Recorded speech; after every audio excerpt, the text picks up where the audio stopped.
God bless Jerry Sloan, all-time great coach who never won. And listen, we sometimes look at coaches, and I think we always have this conversation, Vic, me and you too. Justice for the blind, just something that'll find in the rhymes that are coming from our Okay, mind. so anyway, we get the flu game. Yep.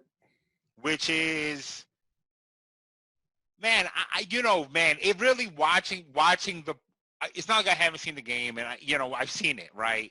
But watching the way that it's, and this is a credit to the producer too, the way that this is produced and the way that it leads up to it, to the moment of Scotty carrying MJ off the court, meant that much more. You know what I mean? It makes it even greater somehow. I don't even know how you make the flu game a greater game, but it's just, I don't know, man. Like that those are the moments, right? We know. So it made me think about this last night too, which we can talk about too in episode 10. There's just a lot of great players don't have a lot of great moments. You know what I mean? When you run them down, Kobe doesn't have a lot of great moments in the finals. Like, what's the Kobe moment in the finals? Right. You know what I mean? Can't really think of one. What's the Tim Duncan moment in the finals? What's the Shaq moment in the finals? The Larry Bird moment in the finals? We know the Magic Johnson moment. Magic has a couple, but the sky hook in the 82 finals or whatever, that's an iconic moment. You know what I mean? So that's fine. But a lot of great players don't have a moment. And here's MJ, meanwhile, just with mad moments in the finals, with the shrug, with the fucking flu game, with the last shot. 55 in the finals. 55 in the finals. But it's just, the thing is, we can do stats all day and we can bring up a lot of moments, because then Timmy has the quadruple double. And I don't give a fuck what anyone says. It's a quadruple double. Guys have those moments, but the moment, the one, the game, this game, you know what I mean? There just isn't a game. Like, LeBron doesn't have a blank game.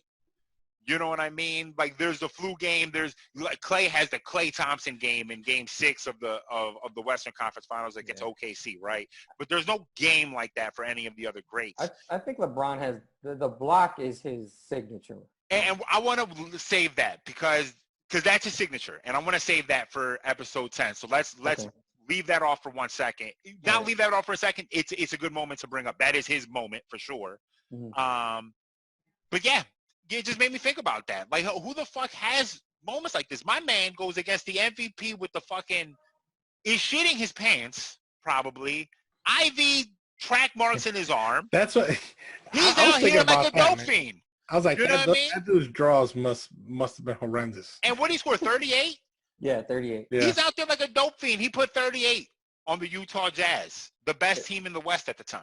38 and what, 42, 44 minutes, something like 44 minutes. In 44 minutes, my man plays. That's insane.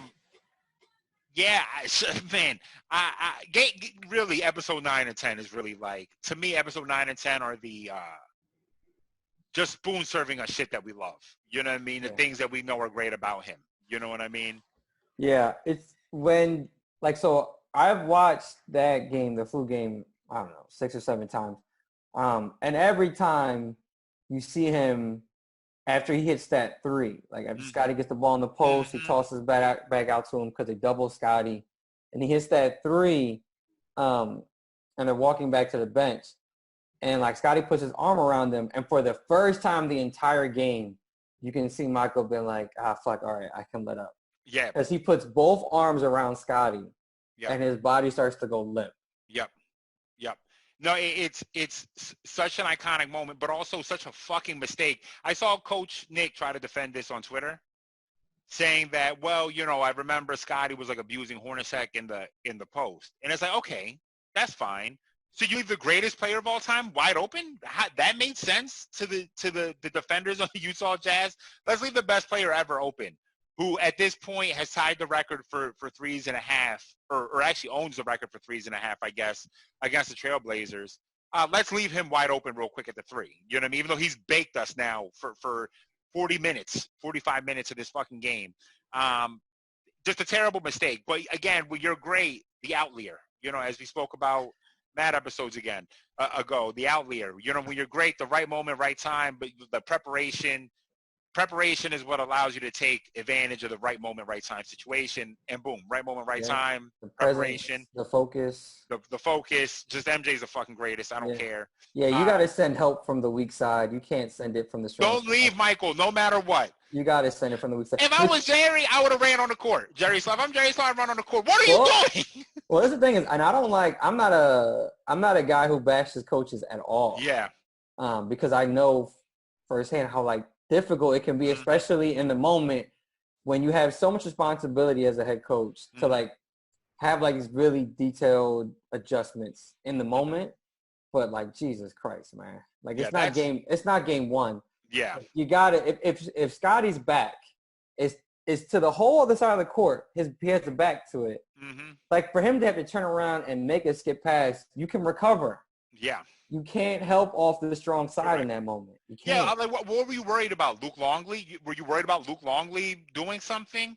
Now there were, I mean, the illegal defense rules at that time. I don't know the exact verbiage. At that time, it wasn't illegal defense. Well, it was illegal defense, but the illegal defense was different. You couldn't be in a zone. And I don't know, would they consider that a zone if the center is hovering over the middle there? Well, no, you can't. So unless I'm wrong, from what I understand about legal defense is you couldn't guard a spot. Correct. So like if Karl Malone, or let's say Greg Ostertag, let's say he leaves Luke Longley he has to actually physically double. Yeah, I don't think it's illegal if you actually double and then you have Karl Malone move over to Luke Longley. Yeah. Like just everybody has to be guarding somebody. Yeah. If Luke let's say if Luke Longley gets outside the paint and Greg just standing in front of the rim, not guarding anybody for 3 seconds. Yeah. That's illegal. Yeah. But if he physically doubles the ball, he's on the ball. Yeah. So I think if they would have made that but we see like those complex rotations don't even really start showing up in the NBA. Correct. That's true. Later in the 2000s. Yeah, that's a good point. And that's really all you needed to say. That's really the point is that correct. The way defenses are playing, which is always funny. It's funny to think about today because anytime anyone always brings up the LeBron would have dominated back then, MJ can't dominate today, or any one of these types of arguments don't understand the complexity of defenses today versus physicality of the defenses of yesterday is two completely different games. Both of these dudes would have dominated in both areas. It doesn't fucking matter. Yeah, it just doesn't make a difference. But just the point, don't fucking help off the greatest player of all time, maybe. I don't know. Just a thought. Don't do that. Yeah, don't do that. Jerry Sloan's press conference, I legitimately just laughed at because he says he was sick. You said he was sick? I didn't know that. He looked pretty good to me. You know what I mean? He said I must be the last person to know this. Yeah. All of you know that? Yeah, all y'all know that? All of you knew that? It's funny because you haven't seen Jerry Sloan on TV since 2008? Like I don't even remember when he got fired. That's his Hall of Fame induction, I think. But even then, rest in peace. I didn't watch it. So it's like you forget that he sounds like that. Yeah. Like he just sounds like he's straight up from fucking the Bronx or something. Doesn't Jerry Sloan get inducted with MJ? Or am I tripping? I don't know. Somebody look that up while I'm talking shit or whatever. Maybe not. I thought he got inducted with MJ. I might be wrong, but I thought he's there. Yeah, I thought they get inducted the same day. But because I forgot he sounds like that. Yeah. And then God bless him. It's so matter of fact. And I don't even know if he was trying to make a joke. You can't even tell. There's no inflection. Yeah. That's what made it so funny. It was hard to tell. It's hard to tell because there's the coach flabbergasted by he was sick. You sure? Because he just baked us. Or the he was really sick. Oh, I couldn't tell. You know what I mean? It's hard to tell. God bless Jerry Sloan, all-time great coach who never won. And listen, we sometimes look at coaches, and I think we always have this conversation, Vic, me and you too. Oh, by the way, you guys are right. It was same as Jordan. Same year as Jordan. Yep. About guys who are like Doc Rivers, to me, is the epitome of an overrated coach. You know what I mean? And Doc, if you ever hear this and I ever make it famous, I'm sorry. But you are, you know what I mean? I'm sorry to tell you. But guys like Jerry Sloan, I can't even say he's an overrated coach when we consider his players. We consider Karl Malone and John Stockton, not to necessarily be overrated, but that when people say, I mean, he had John Stockton and Karl Malone, it's like, yeah, they went about as far as John Stockton and Karl Malone could ever go. You know what I mean? That's about as far as they were ever going to go. People forget that Jazz team in the mid-2000s when Darren Williams was being compared to Chris Paul. Remember, there were years where people said, I think I'll take Darren Williams over Chris Paul. And Carlos Boozer? And Carlos Boozer. 22 something? 20 before the hairline came back in Chicago mysteriously. You know what I mean? Before the armor all got sprayed. Yeah. You know what I mean? That team isn't that good. They're nice. You know what I mean? It's a nice team, but that's Jerry Sloan being Jerry Sloan, a mastermind of this offense, you know what I mean, that they run. Yeah, they ran their stuff, and they had guys that could do it, but it's just defensively, like, you look back at it, it's like, well, were they actually a good defensive team? Because when Chicago wanted to, they could turn up. And you see the change in the way of play from the 90s. And I know, like, the late 90s, especially after Michael retires, or a lot of teams trying to follow that Bulls model of having that one lead scorer and a bunch of guys around him to complement him. I mean, like, as, like, 2001 Sixers being a lot like that, too, where it's like, that only takes you but so far. Yeah. Right? Because unless you have Michael Jordan, 5 guys is better than 1. Correct. Right? Yeah. But it's like you see, like, how they could torment guys, like, let's say, like, even like the Jazz, where it's like Jeff Hornacek dribbling the ball, great. Yeah. As long as John Stockton's not dribbling it, we don't care. Yeah, right? correct. Against the Suns, you got Dan Marley bring the ball up, awesome. As long as Kevin Johnson don't got it. Yeah. You know, Clyde Drexler wants to bring the ball up, fine. Just keep Terry Porter out the game. Yeah. And you see it with the Patriots series. They talked about it with Pippen guarding Mark Jackson, or in the 91 finals guarding Magic. Right? Magic was getting guarded by Michael or Scotty the whole fucking series, right? Take the ball out of his hands. And it's like, oh shit, maybe it's viable to have more than one guy who can dribble the ball. Yeah. Where you see in the league now, where literally the best teams, and I say this all the time, this is what the Spurs taught us. The best team were the guys who had 5 guys who can be playmakers. Correct. Yeah. Yep. Not one playmaker, one scorer, and a bunch of guys who are just going to stand around and try to make the best of their opportunity. You got 5 guys that can create a shot for themselves and someone else. Yep. That's the hardest thing to guard. Yeah, unless you got 5 guys that can bring you poison pizza to the best player. You know what I mean? Then it's a great defense. Still dropped 38 though. So it didn't work out that well. Was he sick? Yeah. No, but to your point, we talked about this.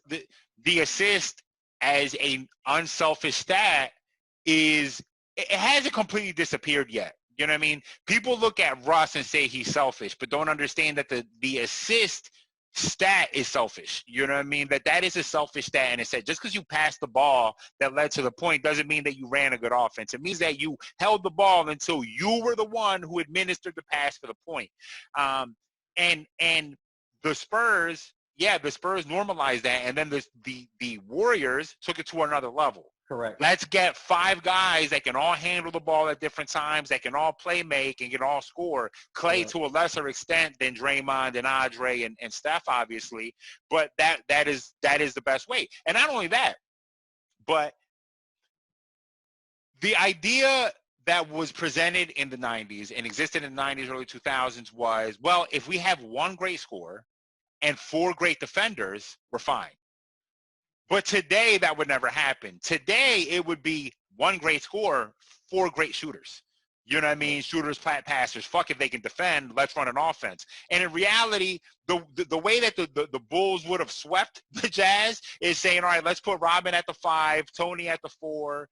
Karl Malone, you want 40? Cool. Get 40 on 30 shots. No problem. Tony at the 4, or maybe he guards Greg Ostertag. Pippen at the 3, MJ at the 2, and then whoever the fuck, Steve Kerr at the 1. That would have been a lineup of depth that no team would have been prepared to guard, especially in the 90s. But today, that would have been the lineup. When you talk about, like, could they beat the Warriors? Who knows? But the lineup that goes out there is that lineup to beat the Warriors. You know what I mean? That's why Steve Kerr in the second 3P, John Paxson in the first one, they play crunch time. Correct.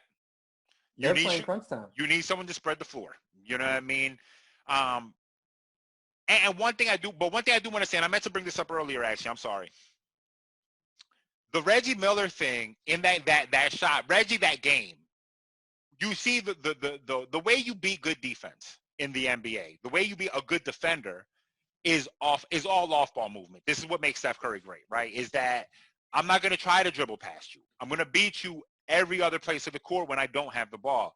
And that's how Reggie was getting off. So your best argument, because when people think about basketball, they think too linearly, and they're thinking, well, it's MJ versus KD, and it's this guy versus this guy. That's not how it works. The way that the Warriors beat that Bulls team is exactly what Steph does, is all the off-ball movement that allows Steph to get open, that stretches the defense in a million different ways. And now you're forcing one of the elite defenders, whether it's MJ, to run through screens, or you're forcing Scottie to run through screens. And that is how that team would beat the Bulls team. Reggie shows that kind of, I don't know if some of the lay fans pick that up. It's like when you're having this conversation, the conversation is moving off ball. You know what I mean? So it's just the thing I wanted to point out.